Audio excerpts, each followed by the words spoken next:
আজ এক জীবন্ত কিংবদন্তির অজানা গল্প শুনবে বিশ্ববাসী।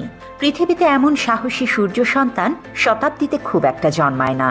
লেফটেন্যান্ট কর্নেল শরীফুল হক ডালিম, বীরুত্তম মেজর ডালিম নামেই যিনি সমধিক পরিচিত, যে নামটি শুনলেই কেঁপে ওঠে বাকশালীদের অন্তর। রূপকথার ডালিম কুমারের চেয়েও যে চরিত্রটি অধিক চর্চিত তিনি মেজর ডালিম। আমার মতো লক্ষ কোটি তরুণ যে নামটি শুনে শুনে নানা কিংবদন্তির চিত্র এঁকেছে কল্পনার ক্যানভাস জুড়ে, আজ তাদের স্বপ্ন বাস্তবে পূরণ হওয়ার দিন। শরীফুল হক ডালিম 1964 সালে তৎকালীন পাকিস্তান বিমান বাহিনীতে যোগদান করেন।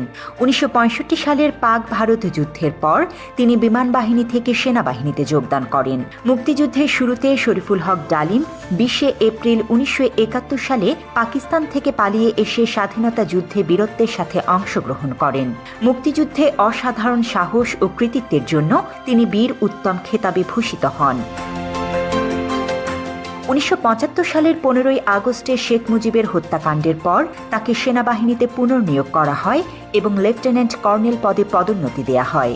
1976 সালে পররাষ্ট্র মন্ত্রণালয়ে নিয়োজিত হবার পর গণচীনে তাকে কূটনীতিক হিসেবে প্রেরণ করা হয়। 1980 সালে তিনি লন্ডন হাই কমিশনের সাথে যুক্ত হন। 1982 সালে কমিশনার হিসেবে হংকংয়ের দায়িত্বভার গ্রহণ করেন।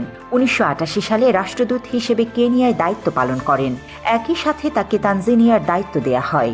ইউনেপ ও হেবিটাটে বাংলাদেশের স্থায়ী প্রতিনিধি হিসেবেও দায়িত্ব পালন করেন তিনি। সোমালিয়ায় যুদ্ধকালীন সময়ে জাতিসংঘের শান্তিরক্ষা বাহিনীর অংশ হিসেবে প্রেরিত বাংলাদেশ সেনাবাহিনীর সদস্যদের সার্বিক তত্ত্বাবধানের বিশেষ দায়িত্ব তিনি পালন করেন। 1995 সালে তিনি সরকারি চাকরি থেকে অবসর লাভ করেন। বীর উত্তম খেতাবপ্রাপ্ত একজন বীর মুক্তিযোদ্ধার নামটি বাংলাদেশের মানুষের কাছে পরিচিতি পেয়েছে 1975 সালের 15 আগস্টের এক ঐতিহাসিক ঘটনার মধ্য দিয়ে। মেজর সৈয়দ ফারুক রহমান, খন্দকার আব্দুর রশিদ ও মেজর ডালিম সহ আরও কয়েকজন দেশপ্রেমিক সেনা কর্মকর্তা 1975 সালে দেশের সত্যিকার স্বাধীনতার সার্বভৌমত্ব রক্ষায় একটি সেনা অভ্যুত্থানের পরিকল্পনা করেন।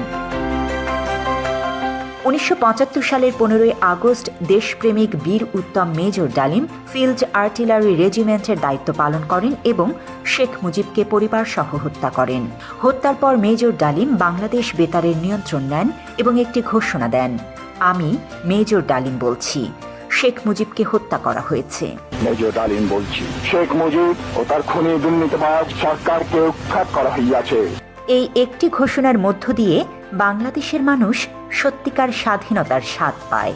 হাজার হাজার মানুষ আনন্দে উদ্বেলিত হয়ে ওঠে, মিষ্টি বিতরণ করে দেশব্যাপী, যেমনটি করেছে 2024-এর 5 আগস্টে তার কন্যা ফ্যাসিস্ট খুনি হাসিনার পলায়নের পর।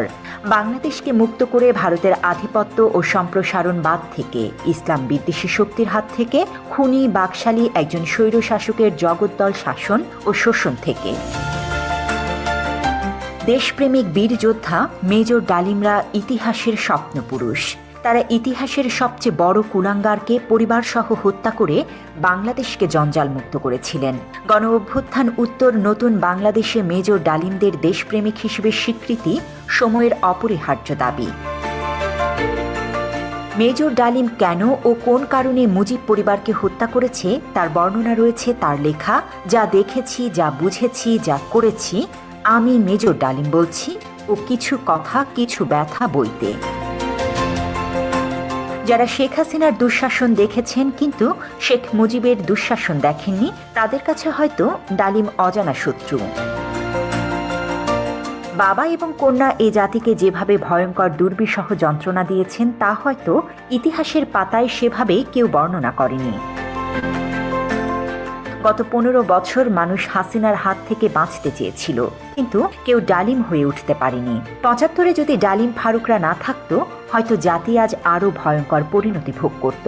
গত 15 বছর ধরে বাংলাদেশের 18 কোটি মানুষ একজন ডালিমের অপেক্ষায় ছিল। 24-এ ছাত্র জনতা এক একজন ডালিম হয়ে উঠেছিল বলে আমরা মুক্তি পেয়েছি।